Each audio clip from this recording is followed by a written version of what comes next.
Howdy my people, on this episode of Green Tea Time, we are getting down with some herbs.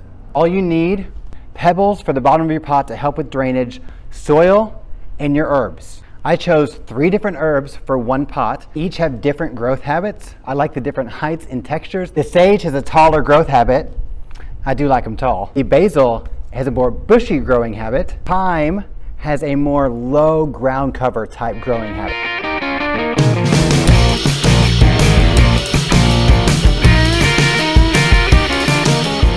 Two main rules with these guys. Number 1, sunlight. They love their sun. Number 2, watering. Keep an eye out for whenever the leaves are getting a little wilty and give them a drink. Last thing you want to do is overwater. So just give them a cup or 2 at a time.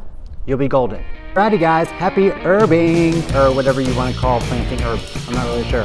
Thanks so much for watching. I'm Banken. We'll see y'all next time on Green Tea Time.